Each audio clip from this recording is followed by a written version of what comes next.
At pagbati rin sa lahat nating mga kapatid na nasa ibang bansa na attune ho sa atin, sa ating pong online. Si Brother Jan at Sister Mir, no, doon po sa UK. Okay, kalimutan ko. At si Brother John, si Ron, no, siya naman ho ay nasa Kuwait. At sa lahat ng ating mga kapatid na mga naririto, welcome po sa gawain ng Panginoon. At sa ating pong bagong kasama. Meron po ba bago nating kasama? Wala. Dati na. Luma na. Ayun, meron isa. Dalawa. Okay, muli po tayong tumayo. Buksan po natin ating banal na kasulatan dito po sa Ebanghelyo ni Lucas, dito po sa Luke chapter 17, mula po sa verse 1.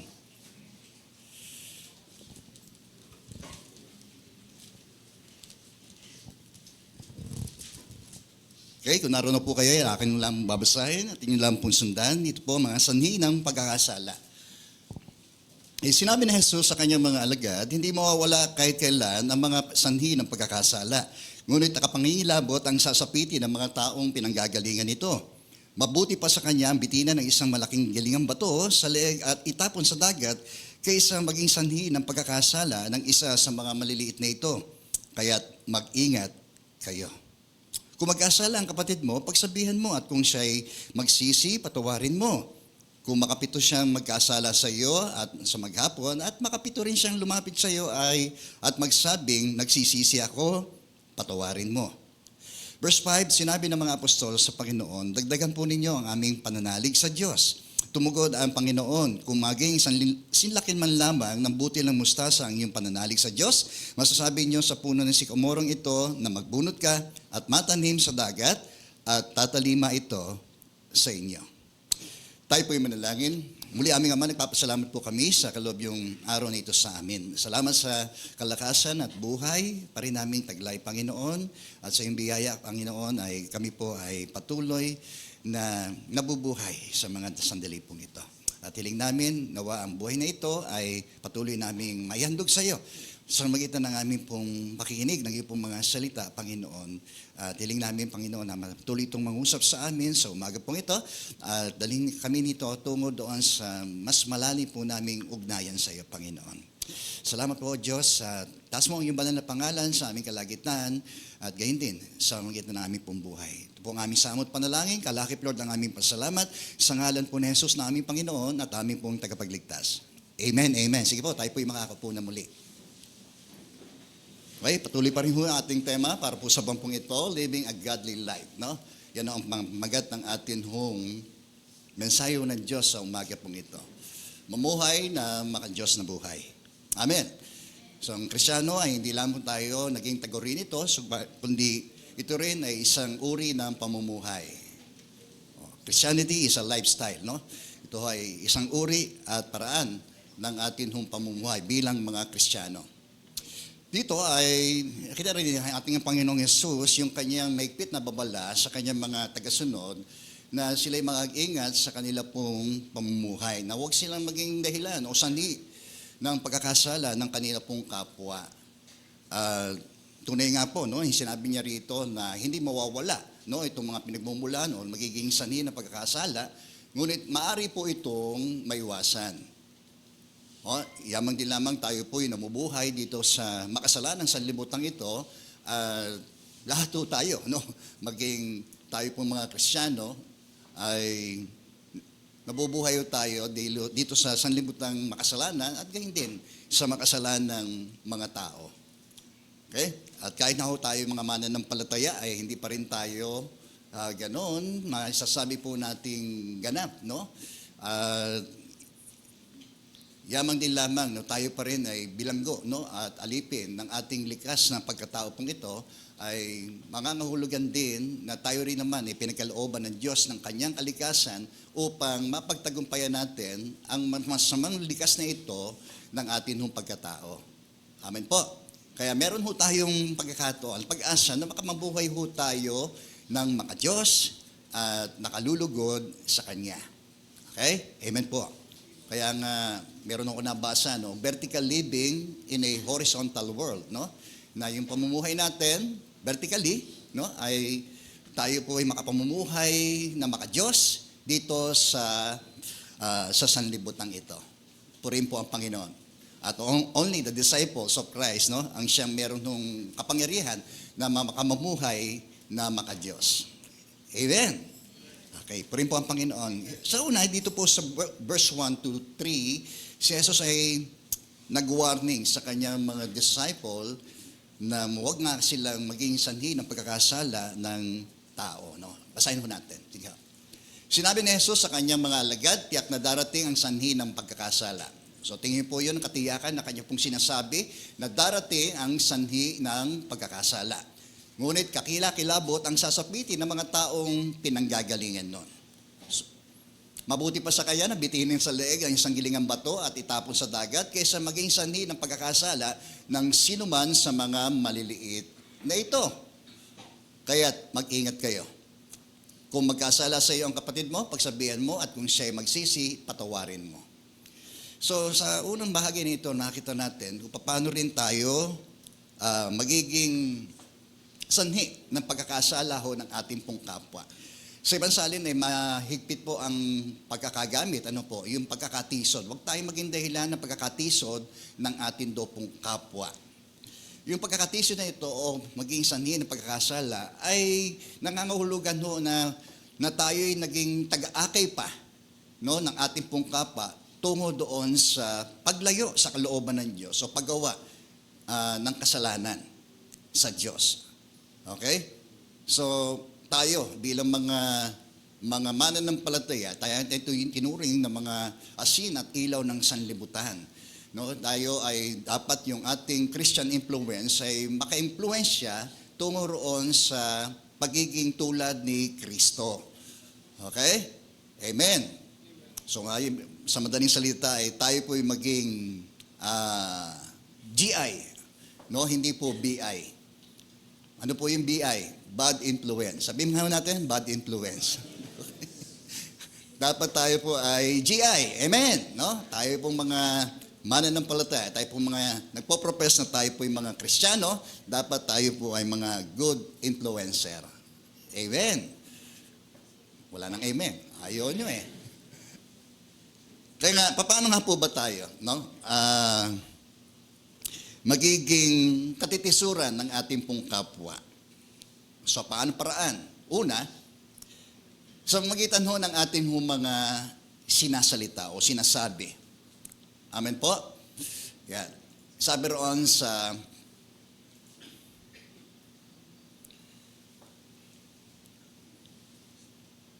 ang bagal. Okay, mga kapatid, tingnan niyo po ito ay para sa ating lahat bilang magkakapatid kay Kristo. Mga kapatid, huwag maghangad na maging guro ang marami sa inyo dahil sa alam nyo na ang taong ng mga nagtuturo ay hahatulan ng mas mahigpit kaysa sa iba. Bakit? Tayong lahat ay nagkakamali. Amin po ba? Sabihin mo nga sa katabi mo, nagkakamali ka. Ako rin, ganun din. Di ba? Nagkakamali sa iba't ibang paraan. Di ba? Kadalasan, marami kang mga sinasabi, mas manganib kang, tayo po ay magkasala.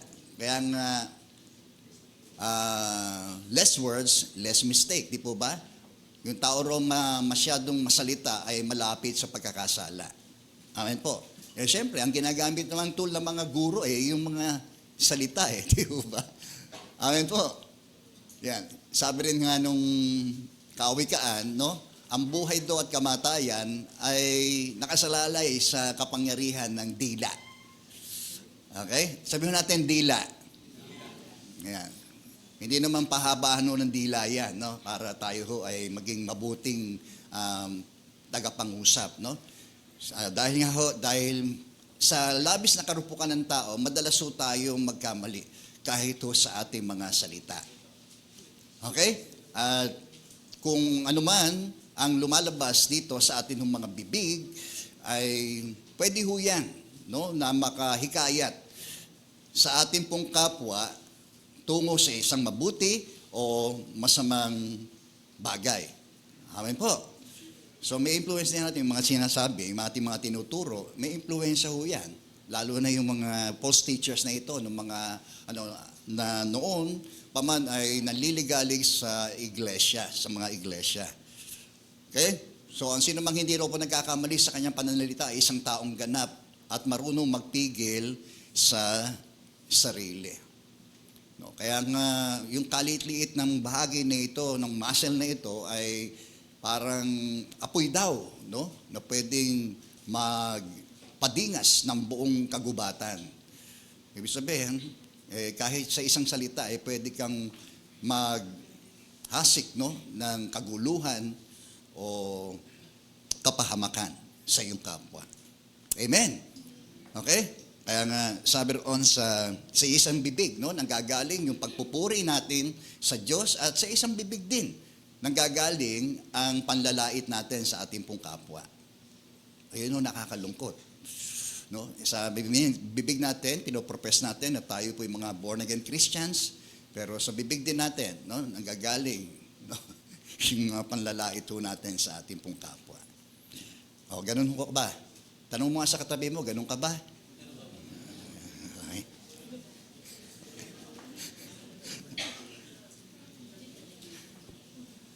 O, tayong lahat ay nagkakamali. Amen po ba?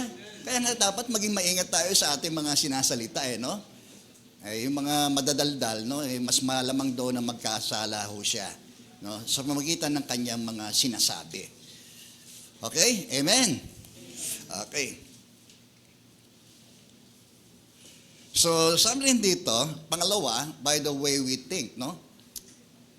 Yan ang ating attitude doon sa mga bagay na tipong mga nakikita, naririnig, at nadadama, ay mas madalas na mauwi tayo sa maling panghusga sa ating pong kapwa. Dahil doon sa ating nakita, sa ating narinig, pumari sa ating pong nadarama, maging judgmental naman ho tayo.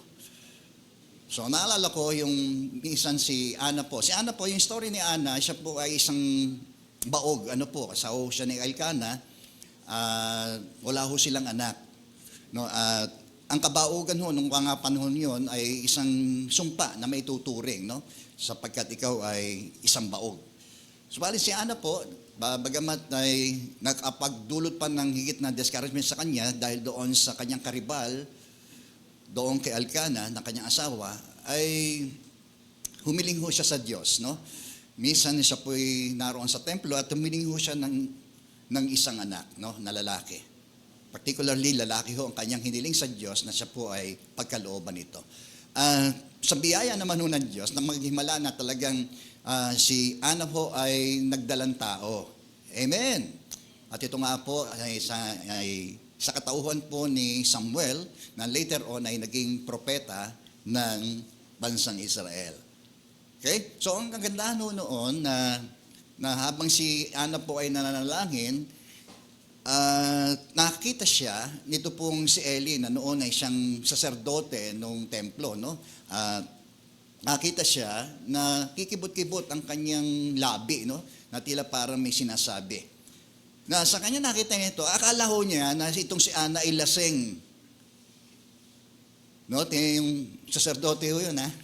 Kumbaga sana, yung pastor ng templo. Nung makita ho niya, binatay niya yung kanyang judgment doon sa kanyang nakita. Akala niya lasing si Ana, yung pala ay nananalangin. Yan. Kaya ayoko po yung gusto husgahan kapag kayo nakapikit no? Kung kayo natutulog o ano talaga. Yung nagkamali ho si Eli, no? Sa kanyang pag-aakala na si Ana po ay lasing, ay nilapitan niya ito. No? At nagpakilala ho si Ana na siya po ay nananalangin at sabi po niya, anak ko ay nananalangin po sa Diyos na ako po ay pagkalooban ng anak. At ang aking pong pangako kapag ako'y pinagpala ng Diyos na magkaroon ng anak, ay ihahandog ko po ito sa Kanya upang maglingkod. Okay? Yan. So, huwag tayong humatol. Amen? No? Sumbatay damang doon sa ating pong mga nakikita. Kahit na nung panahon ng Pentecost, di po ba, nung maranasan ng mga disciples, yung pagbaba ng Espiritu Santo, yung bautismo ng Espiritu Santo, nahayag yung kapangyarihan ng Diyos sa magitan nung sila'y nangagsalita ng iba't ibang mga wika. Kaya yung mga dayuhang mga Hudyo at hindi mang Hudyo na nakikisa doon sa pista na yon, na nakasaksi ng pangbihirang gawa ho ng Diyos na yon, ay meron pa rin hong nag-isip na yung mga tao na yon ay mga lasing. Mga sainglot yan, no? Kaya sila ay nagsasalita ng ganung mga wika. Amen po? Yan ho tayo madalas na nadudupilas, no, sa ating panghusga sa ating pong kapwa, batay doon sa ating nakikita ng ating mga mata, ating pong mga naririnig. Amen. So, naging daan yan para tayo po'y katisuran ng ating pong kapwa. So, mag-ingat tayo sa mga bagay na ating sinasalita, gayon din ang ating pong mga iniisip. Amen po. Sabi nga po roon sa Romans chapter 14, verse 13, sabi, huwag tayong humatol sa isa't isa. Huwag rin tayong maging dahilan ng pagkakatisod o pagkakasala ng ating kapwa. Okay? Amen. Buti si Ana, hindi ko natisod doon sa nang pagpintangan siya po ay lasing. Gayong siya po ay nananalangin. Purihin po ang Panginoon. Amen. So, isa pa, no, sa mga dahilan kung maaari tayo maging dahilan ng pagkakasala po ng ating pong kapwa ay sa paraan kung paano po tayo namumuhay. Amen. Okay? Kung paano po tayo namumuhay. Minsan ito ang maging dahilan na yung mga Kristiyano, ba't ganun? Pastor ba yan? So, yung minsan makakarinig tayo ng mga ganung mga comment ng mga tao sa atin, impression ng mga tao sa atin. Dahil nga po, doon sa taliwas, doon sa ating pinopropes, yung atin hong uri ng atin hong pamumuhay. Okay? Naalala ko po yung isang kwento po nung isang na ngayon ay siya po ay pastor na, pero nung sila bata pa, nasa kabataan, ay very active po yung kanyang pamilya doon po sa kanilang church, no? May dala-dala pa nga hong gitara, no, bago sila pumunta roon sa church. Hindi lang po Biblia ang kanilang dala kasi involved sila doon sa music ministry. So alam ng mga kapitbahay nila na sila ay mga born again. Ano po? At yung kanilang ama ay tumutugtog doon po sa church, no?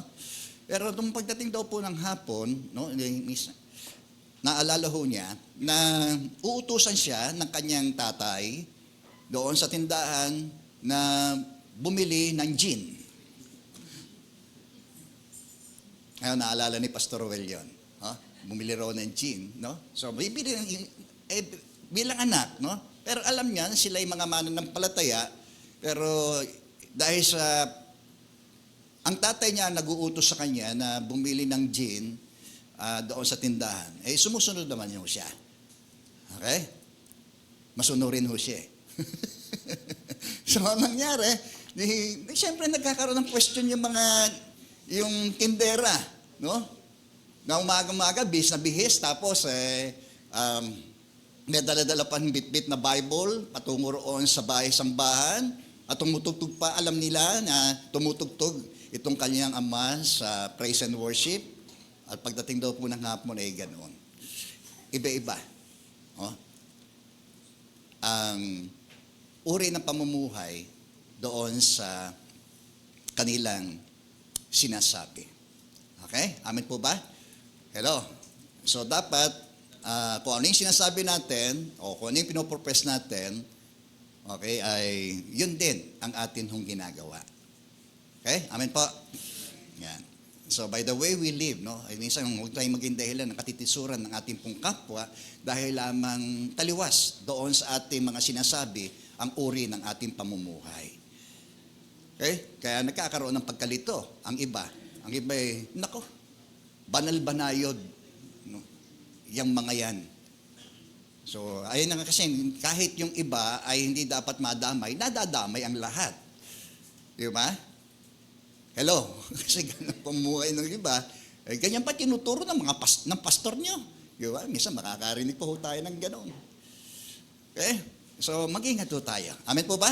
Sa paraan kung paano po tayo nagsasalita.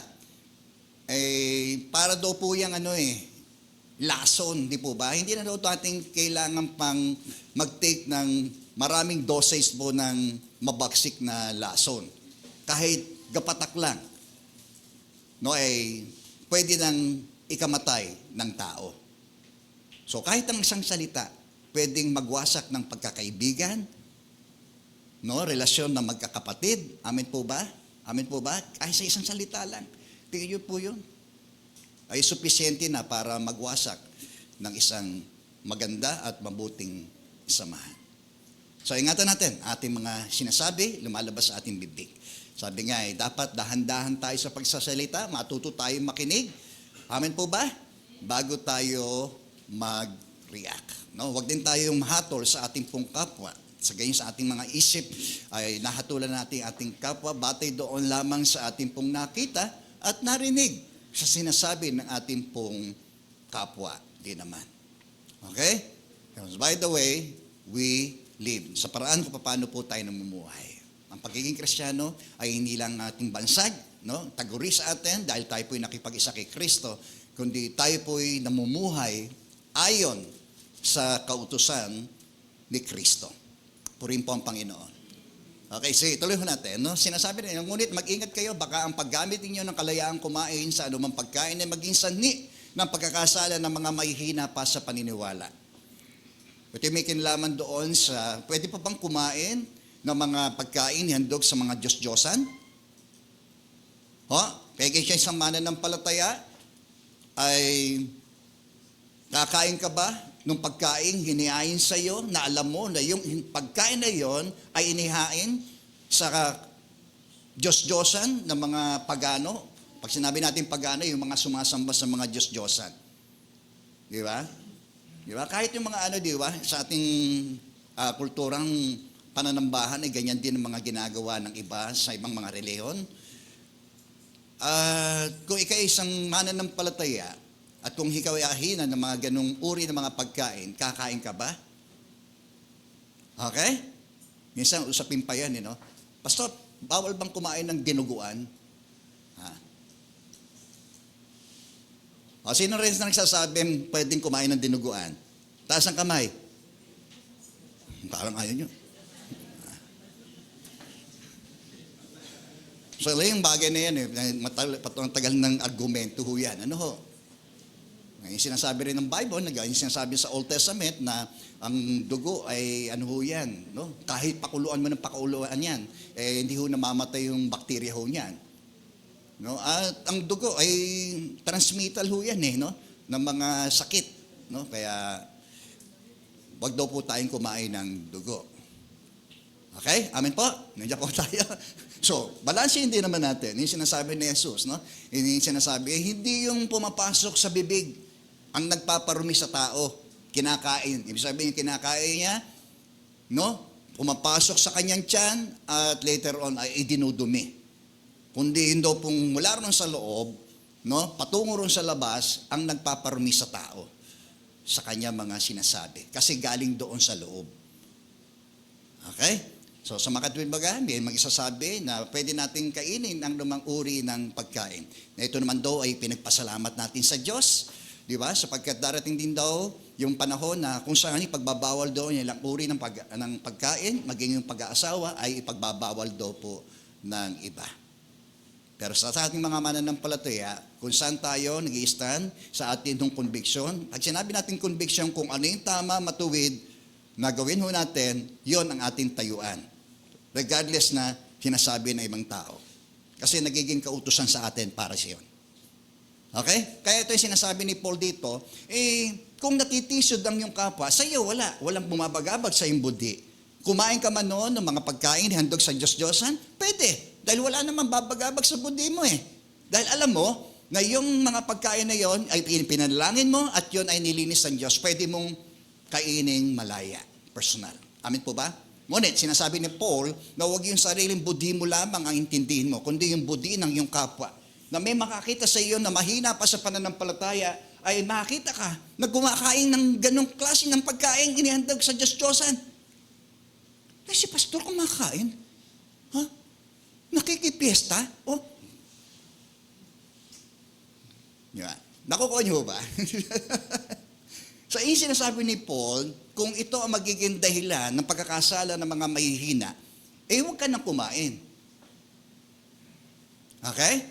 Kung siya man, sa sarili mo ay walang bumabagabag sa iyong buddhi, na alam mong tama rin naman na kainin yun dahil yun ay pinagpasalamat at ipinanalangin mo sa Diyos ang mga pagkain na yun. Ngunit ang pinupunto rito ni Paul para yung iyong kapwa ay hindi matisod sa iyong ginagawa, ay huwag ka na lang kumain. Umiwas ka na lang. Amen po? Yan. Okay, kaya nga ingat kayo, baka paggamit ninyong kalayaan kumain ng anumang pagkain ay maging sanhi ng pagkakasala na mga mahihina pa sa paniniwala. Kaya atin din isang alang-alang, no, yung pong kapakanan, no, at ang pananampalataya at paniniwala ng ating pong kapwa. Lalo na yung mga mahihina pa sa pananampalataya. Ikaw, matured ka na no?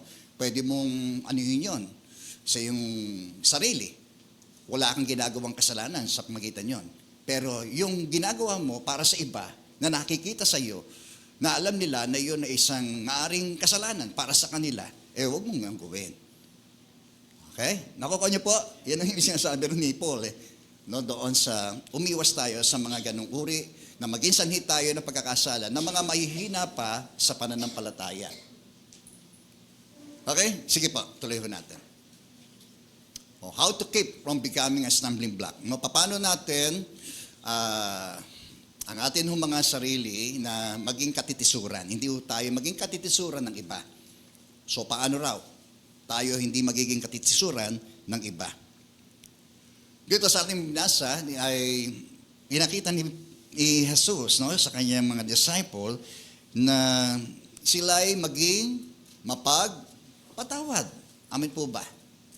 So ano bang opposite ng forgiving? Siyempre, nagtatanim ka ng galit sa iyong kapwa. Amen po ba? Sa halip na ano mo sila, hindi mo sila patawarin, no, sa kanilang masamang ginawa sa iyo. Okay? Amen po? Andiyan po tayo?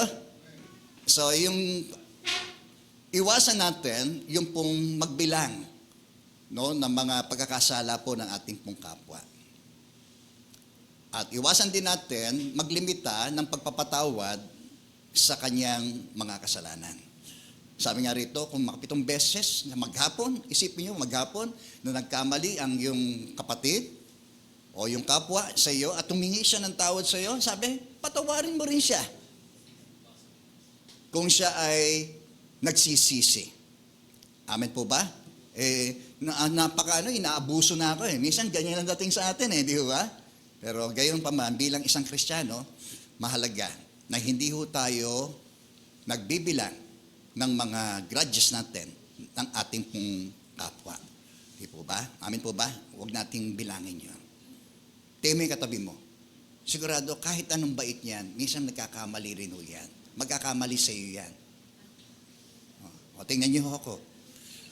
Di ba? Ganun tayo karupok. Amin po ba? Sa isa't isa.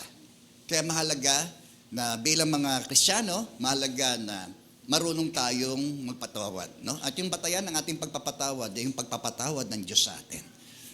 Alam niyo, kung bibilangin natin, kung itutumbas natin, ito 7 lang ang kasalanan ginawa sa atin, ay yung kasalanan bilangin natin, yung ginawa ho natin sa Diyos. Mula nung magkaroon tayo ng pagkamulat sa mabutit masama, yung ginagawa ho nating kasalanan, sa ating sinasabi, sa ating iniisip, at gayon din sa ating pong ginagawa. Gaano kaya karami yan?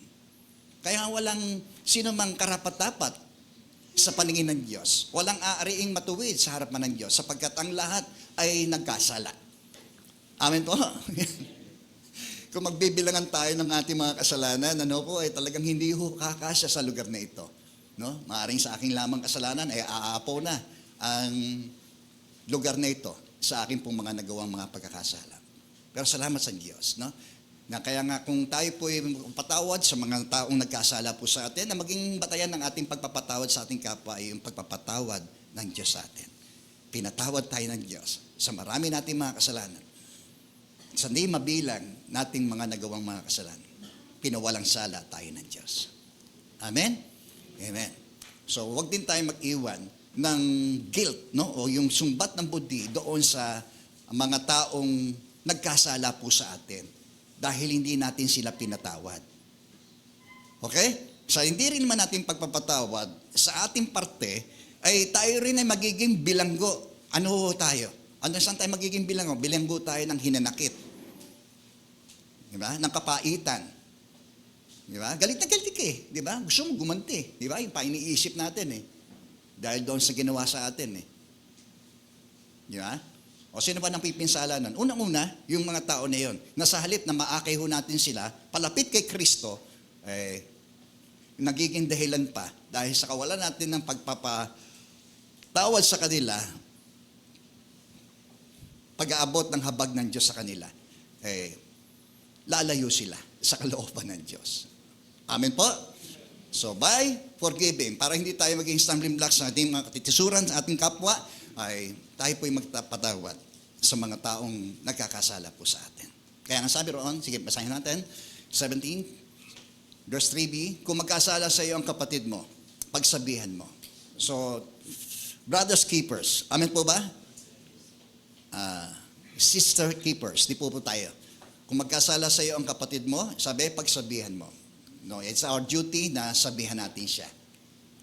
Okay? At kung siya ay magsisi, sabi roon ay, patawarin mo. Extend your forgiveness sa kanya. Okay? Kahit naman sa paglalapat ng church discipline, di po ba? Although merong ultimatum, no? Yung pong paglalapat ng pagdidisiplina sa isang kapatid o isang kaanib na nagkasala.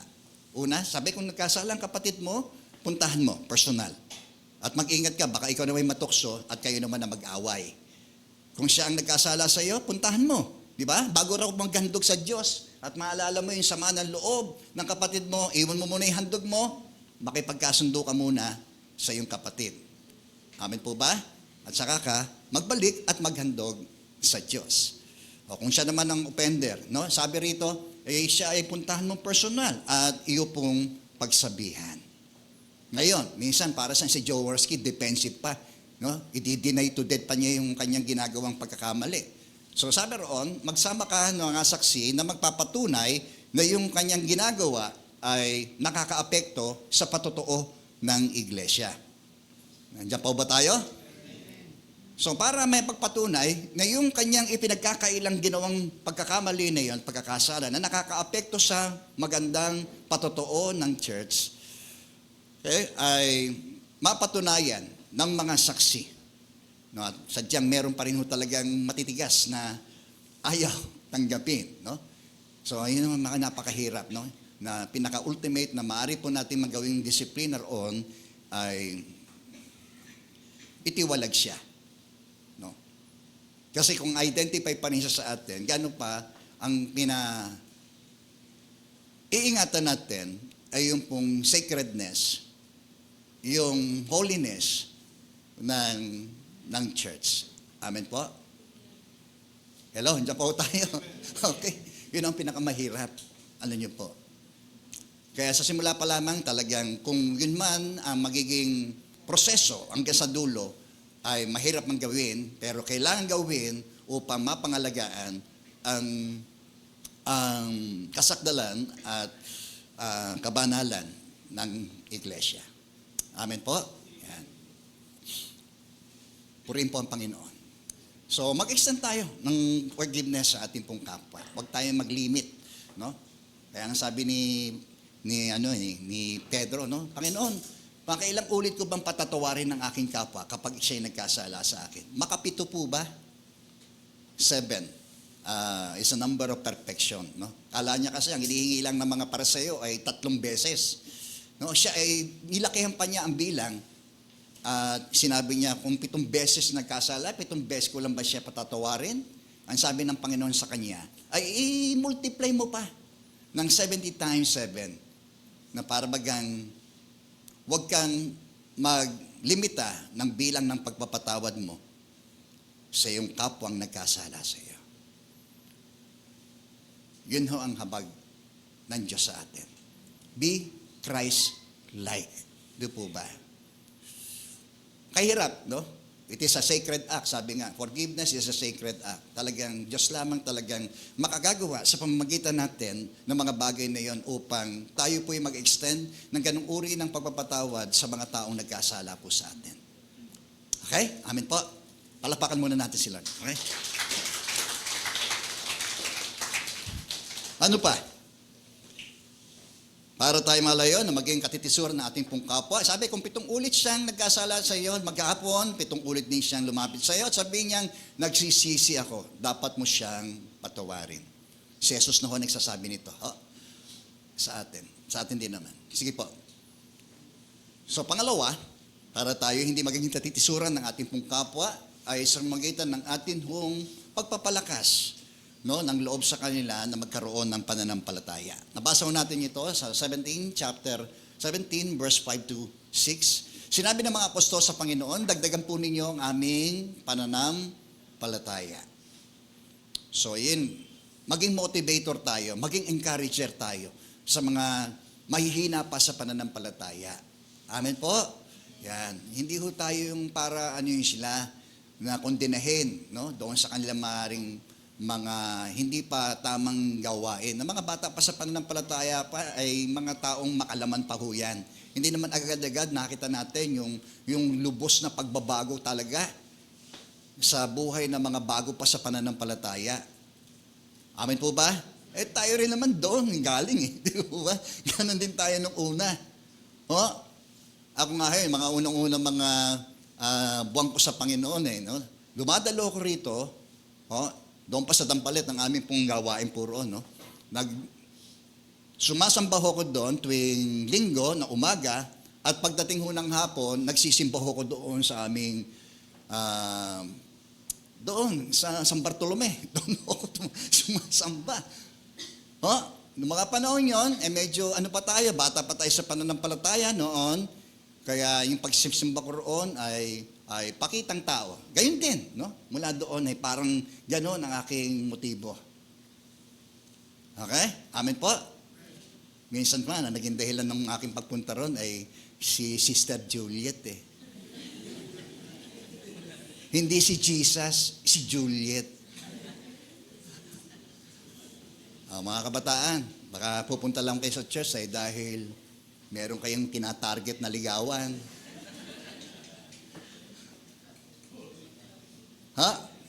So, kung ikay bago sa pananampalataya, hindi malayo yung magkaroon ka ng ganong uri ng mga mababaw na layunin, ano? O maaaring sabihin natin masamang layunin. Hindi talaga ang Diyos ang yung kinakatagpo, kundi ang tao. Amen po? Yan. Lagi natin i-evaluate ang ating sarili. Sisiyasatin natin ang bawat pagtungo natin sa lugar na ito. Amen po ba? Hindi ang tao ang pinupuntahan natin dito, kundi ang Panginoon. Okay? O kung naman tayo nag-aalay ng mga bagay, ay nag-aalay tayo para sa Panginoon, hindi ho sa tao.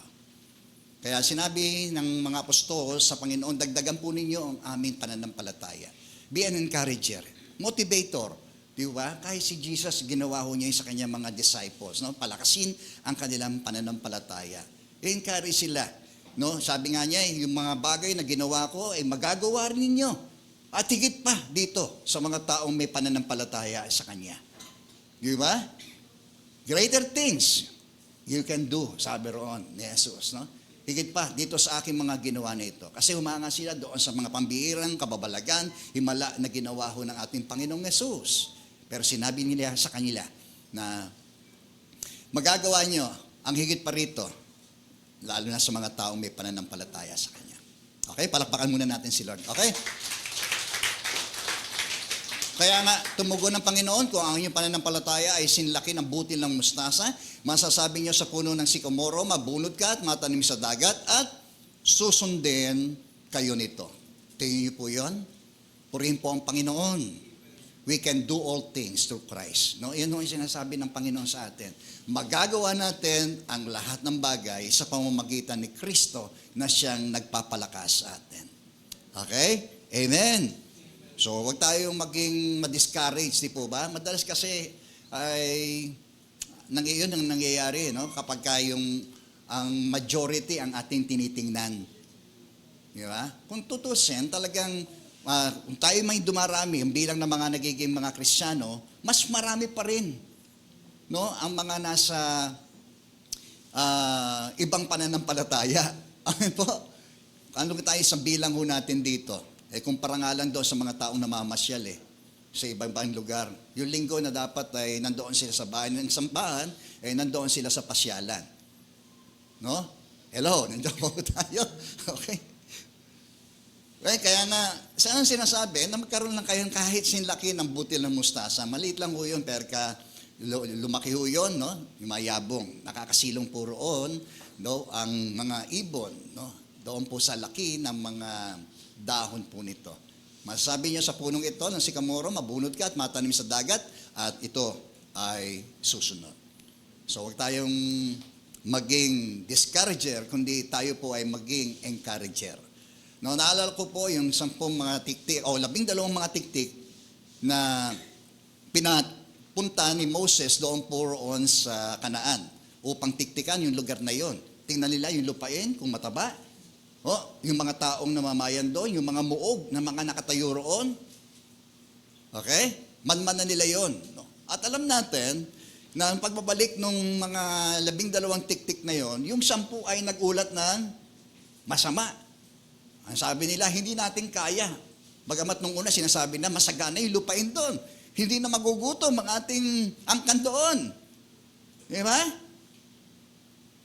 Iba ang mga nagtanim doon, naghirap na magtanim, pero sila ang aangkin ng lugar na yon. Tingnan niyo po yon. Iba ang mga nagsipagtayo ng mga muog doon. May mga bahay na roon. Tapos hindi naman sila ang nagtayo noon, pero sila ang gagamit noon. Bakit? Kasi binigay na ng Diyos sa kanila yun eh. Di ba? At yun ang gusto ni Moses at higit sa lahat ng Diyos na gawin nila. Na yung lugar na yon ay lupang pangako ng Diyos sa kanila. Ang kailangan lamang gawin nila ay angkinin ang lugar na yon. Okay? Nakuha niyo po? Pero nag-ulat ng masamang ulat, yung pong 10. Hindi natin kaya mga tao doon. Ang lalaki, mga higante. Para lang tayong mga tipaklong doon. Yuyurakan lang tayo ng mga tao roon. Pero tumayo, yung 2 magigiting na bayani ng pananampalataya. Sino yun? Si Joshua, si Caleb. No? Huwag tayo mag-aksaya ng panahon. Yung lupain na yun, yung binigay na sa atin ng Diyos, ang kailangan lamang natin gawin ay angkinin ang lupain na yon, palayasin yung mga nangaroon. Di ba? Ang pinaniwalaan ng mga bayan ay yung 10, yung masamang balita. Hello, nandiyan po ba tayo? Kaya isa yun sa mga bigat na dahilan kung bakit hindi ho sila nakapasok at nakarating, maging si Moses. Natanaw niya lang yung lupang pangako, pero hindi ho siya nakapasok po roon. Dahil sa kawalan ng pananampalataya. Okay? Pwede rin tayong makapag-discourage sa ating pong kapwa kapag tayo po ay mahina rin sa ating pananampalataya sa Diyos. Amen po? Kaya sumama ho tayo doon sa mga taong talagang ang pananampalataya sa Diyos ay talagang magbubus ng ating faith, no, kay Lord, no? Dahil doon sa encouragement na pinapakita ho nila sa atin. Amen po? Yan. Yun lang, sumama ka doon sa mga paladaing.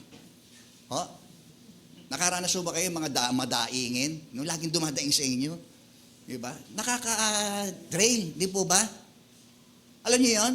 Para kang shock absorber. Di po ba? Ikaw laging dinadaingan. Nakaka-drain ho yun. Okay? Amen po? Kaya, kung dadaing man tayo, dumaing tayo sa Panginoon. No? Ang ating mga karaingan ay dalhin ho natin sa Diyos, at ang Diyos din naman, no? Ay kung tayo may pananampalataya sa Kanya, ay bibigyan niya tayo ng tagumpay sa atin ng mga karaingan. Purihin po ang Panginoon. Okay? Pangatlo, by modeling through servanthood, no? Para ipakita natin ang tunay ng pagiging isang lingkod. Hindi ho tayo bossing. Hindi tayo taga-utos, kundi tayo po ang taga-sunod. Amen po? Yan. Yun ho ang ating ipakita na tayo ay hindi ho mapagmataas, kundi tayo po ay mapagpakumbaba. Huwag tayong after lang, no? Sa posisyon, di ba? Kaya yung pinagkagalitan ng mga alagad ni Kristo, di po ba? Na kung sino yung mauupo sa kanan, sa kaliwa. Kasi gusto rin nila yung pwesto na yun. Di ba? Kaya sabi ni Jesus sa kanila, kung gusto nyo maging dakila, kayo'y maging mga lingkod. Purihin po ang Panginoon. Amen. Luke chapter 17, verse 7 to 10. Sige po, basahin natin. Kapag nanggaling ang sa iyong alipin ng pag-aararo o pagpapastol ng mga tupa sa bukid, inanyayahan ba ninyo siya agad upang kumain? Siyempre, hindi. Okay? Hindi ba't ang sasabihin nyo, ay ipaganda mo ako ng hapunan, magbihis ka at pagsilbihan mo ako habang ako'y kumakain. Pagkakain ko, saka ka kumain. Alipin ka eh. Amin po ba? Pinasasalamatan ba siya ng amo ng kanyang alipin dahil sinusunod siya nito? Hindi. Ganon din naman kayo, kapag nagawa na ninyo ang lahat ng inuutos sa inyo, sabihin nyo, kami mga alipin lamang walang kabuluhan. Tumutupad lamang kami sa aming tungkulin. Okay? Darating din kasi, mga paglilingkod natin ay, wag ho nating hanapin yung appreciation ng tao. Amin po ba? Gusto natin lalaikin tayo ng mga tao. I-appreciate tayo ng mga tao. Lagi nating hangarin na i-appreciate ng Diyos ang bawat ating paglilingkod. Sa anumang uri ng paglilingkod. No, lagi yun ang ating pakahanapin, yung appreciation ng ating Panginoon sa ating mga ginagawa. Okay?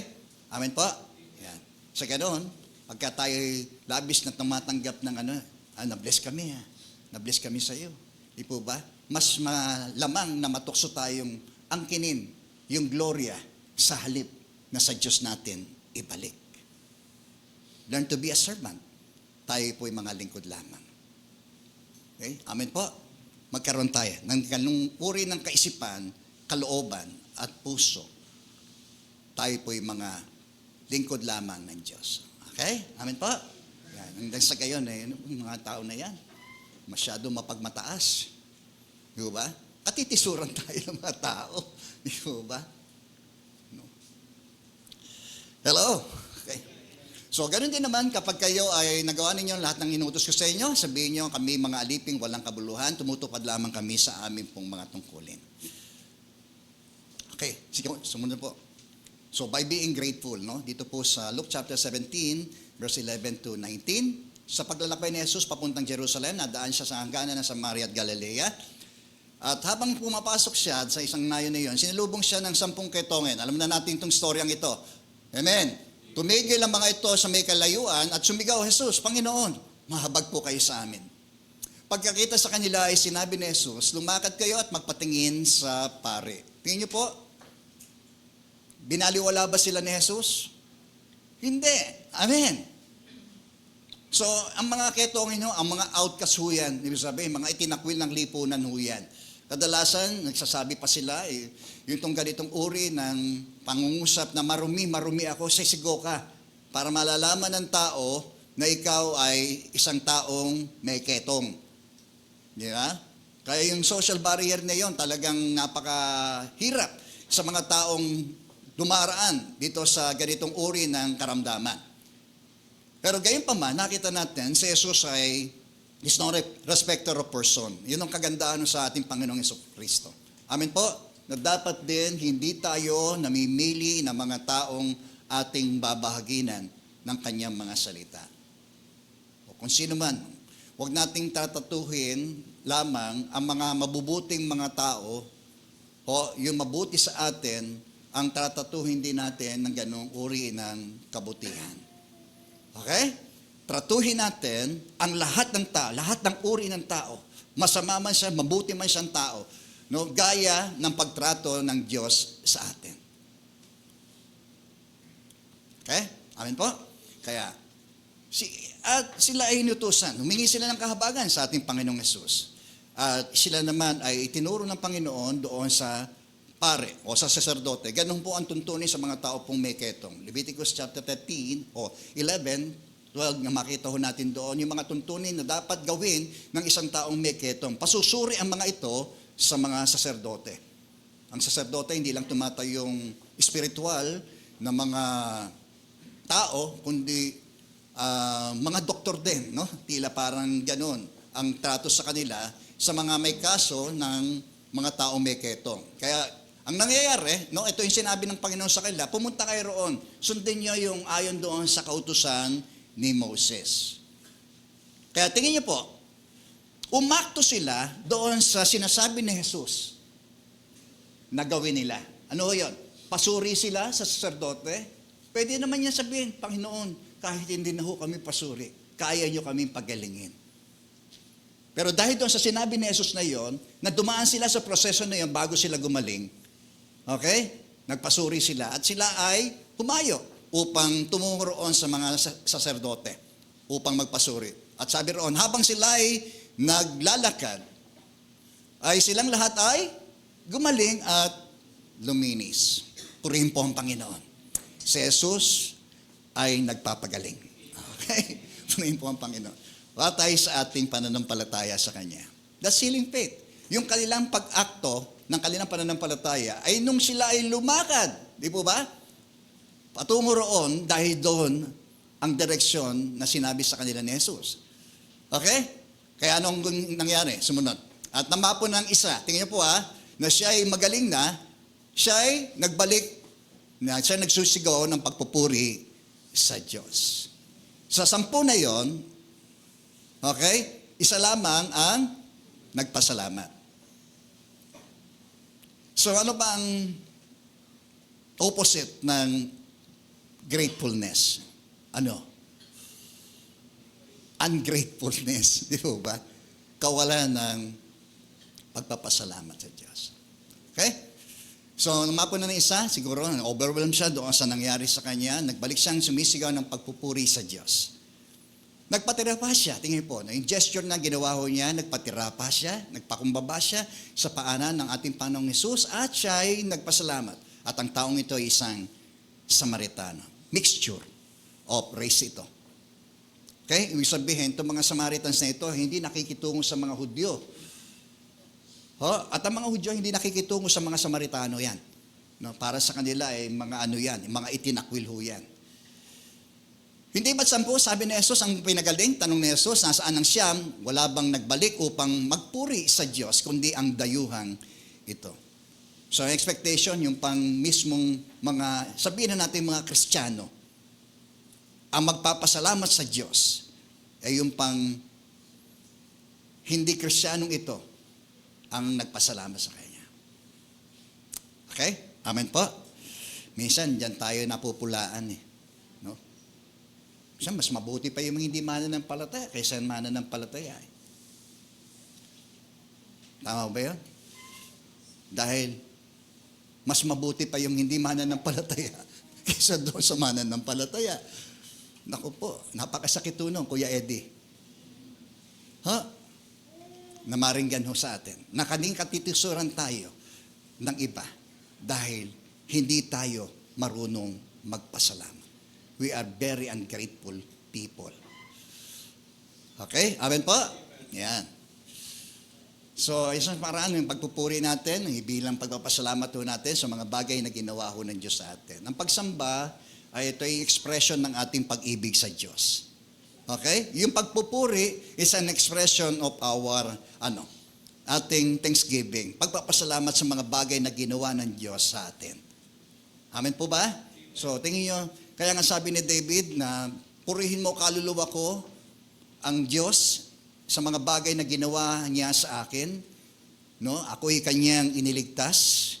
Ako'y kanyang pinagaling. Amen? Pinahimlay niya ako sa mainam na batisan, gayon ang kalinga, habag, pag-ibig ng Diyos na kanya naranasan ni King David. Amen? So, hindi na makita ho sa atin na isang mapagpasalamat na nagpupuring ganap sa Diyos dahil sa mga bagay na ginawa ho niya sa ating buhay. Di ba? Kaya sabi ni Paul doon sa 1 Corinthians, Ephesians, ng church, no? Sabi niya, lagi tayong magpasalamat sa Diyos sa pamagitan ng ating Panginoon Jesucristo sapagkat tayo tumanggap ng lahat ng pagpapalang espiritual. Amen. Tayo maging magpagpasalamat lagi sa Diyos. Ang taong mapagpasalamat ay lalo huyang binebless. Amen po ba? Ba kayo lang pagka may nagawang kayo mabuti sa iyong kapwa, di ba parang naghanap, Hindi man lang nagpasalamat. Di po ba? Simple lang, yung inabot mo yung bayad mo doon sa jeep. Di ba? Ikaw ay nandoon. Di ba? Inabot mo ngayon. Mana, nag-expect ka pa ng, hindi man lang nagpasalamat. Di ba? Ang tao ganyan eh. Di ba? Hello? Pasalamatan man tayo o hindi ng tao na yon na ating tinulungan, magpasalamat pa rin tayo sa Diyos. Na ginagawa natin ang pagtulong na yon dahil kay Lord, hindi dahil sa atin. Okay? Amen po? So nagkakaroon tayo ng ibang perspective sa buhay. No? Kaya mahalaga ho yun. Tumayo ka na at umuwi, pinagaling ka ng iyong pananampalataya. That healing faith, no? Na sadyang nagpagaling lubusan sa tao pong ito. Naniniwala ako na hindi lamang physical healing ang tinanggap ng taong ito, kundi yung spiritual healing. Purihin po ang Panginoon. So, living a godly life through godly wisdom. Purihin po ang Panginoon, sabi sa James, no? Nandiyan po ba kayo? O, sino sa inyo ang marunong at nakakaunawa? Ipakita niya ito sa magitang wastong pamumuhay na bunga ng kapakumbabaan. Tayo ay nagiging Diyos. Amen. Kapag tayo po ay marunong magpakumbaba. Kung tayo mapagmalaki, no, ay hindi ho natin masasabi yun ay godly wisdom ho yan. Okay? Kundi worldly, makasanlibutan, makalaman. Okay? Kaya kung ang naghahari sa inyong puso ay inggit, at makasariling hangarin, huwag ninyong yang ipagmalaki at huwag ninyong ikaila ang katotohanan. Ang ganyang karunungan ay hindi galing sa langit, kundi makalupa, makalaman at mula sa... Lakasan ho natin. Okay.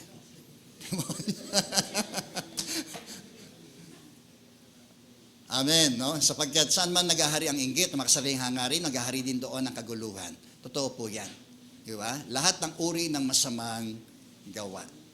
Ngunit ang karunungan mula sa langit ay una sa lahat ay may malinis, mapayapa, maamo, mapagbigay, puno ng awa, masaganang namumunga at mabubuting gawa, hindi nagtatangi at hindi nagkukunwari. Namumunga sa katwiran, ang binhi ng kapayapaang itinanim ng mga taong maibigin sa kapayapaan. Purihin po ang Panginoon. Okay? So, mahalaga na ito ang ating taglayin, no? Tayo'y nagtataglay ng ganitong uri ng karunungan mula sa Diyos kapag tayo po'y namumunga ng ganitong uri ng binhi ng katwiran at kabanalan sa Diyos. Sa gayon, tayo po'y magiging mga asin at ilaw at mananatili tayong preservative ng kabulukan ng sanlibutan ito. Amen. So bilang ilaw din, no, magliwanag tayo at hindi tayo mapabilang doon sa nadidim lang din ating isip, ating kalooban at ang ating ng pamumuhay ay patay sindi. Ano po? Sindi tayo pag linggo. Pag Lunes hanggang Sabado, brown out tayo. Ganun ba tayo? Tingnan mo mga katabi mo. Yeah. Brad, sis, asing ka. Ilaw ka. Okay? Tayong lahat.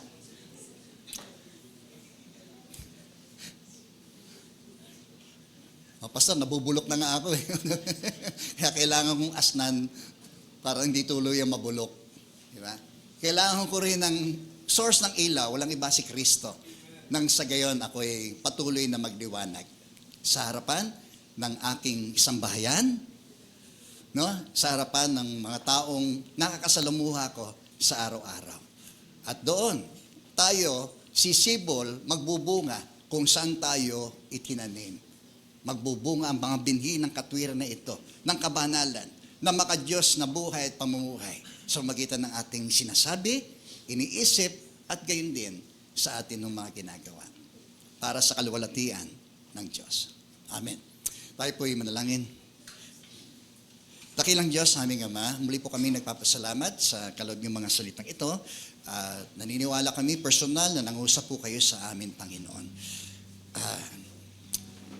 Patawarin niyo po kami, Panginoon, sa aming mga pagkakasala at mga pagkukulang po namin, higit sa lahat sa iyo, Panginoon. At gayon din sa mga bagay na nagawa po namin mga pagkakamali sa aming pong kapwa. Sadyang bang kami pa ang naging dahilan ng pagkakasala at paglalayo ng aming kapwa sa iyo, Panginoon, at sa iyong kalooban. Huwag nawang maulit ang mga bagay na ito, Panginoon. Kung anumang bahagi ng aming pagkatao ang sadyang naging dahilan ng pagkakasala ng aming pong kapwa, Panginoon. Sa mga bagay na aming mga sinabi sa kanila, sa mga bagay na aming pong inisip sa kanila, at gayon din sa mga bagay na nakita nila sa uri ng aming pong pamumuhay, Panginoon. Nawa, magsilbi kaming tunay ng mga asin ng sanlibutan ito. Tulay ng mga ilaw na nagliliwanag sa bawat dako na kami pong pinupuntahan, nilulugaran, Panginoon. At mahayag ang iyong kaluguran, katwiran sa magitan po ng aming pong buhay, Panginoon. Yan ang isang buhay na makadiyos na iyong pong ina-expect sa amin na nagsasabing kami mga mananampalataya ni Kristo. Kami po ay akayin po ninyo tungo roon sa makipot na pintuan, sapagkat alam namin, yon ang dulo ng buhay na siyang aming destinasyon patungo sa buhay na walang hanggan, Panginoon. Salamat po ang aming Ama. Hiling namin na patuloy mo kaming puspusin ng iyong Espiritu Santo upang sa gayon, Panginoon, ay wag manaig sa amin ang mga gawa ng mga laman sa aming pong buhay, ng kasalanan, Panginoong paring umiiral sa aming pagkatao. At mabantayan kami ano ang bagay na nakikita po ng aming pong mga mata, ang naririnig po ng aming mga tenga, ang nadarama ng aming pong pandama, Panginoon. Ang magkaroon kami ng wastong panghusga sa mga bagay na ito, Panginoon, nang hindi nakapipinsala at nagiging sanhi ng pagkakasala ng aming pong kapwa, Panginoon. Salamat po. Magkaroon nawa kami ng mabuti at maningning na patotoo sa loob ng aming tahanan, tanggapan, eskwelahan, o saan man kami naroroon, Panginoon, ay magkaroon kami ng isang mabuting patotoo na ikaw ang Diyos, na walang iba, Panginoon, na siyang source ng aming pong buhay, buhay na walang hanggan, Panginoon. Pinupuri ka namin, niluluwalhati ka namin sa mga oras na ito, at sa iyo namin pinagkakatiwala ang lahat po ng bagay na ito. Sa ngalan po ni Jesus na aming Panginoon at aming pong tagapagligtas. Amen. Amen.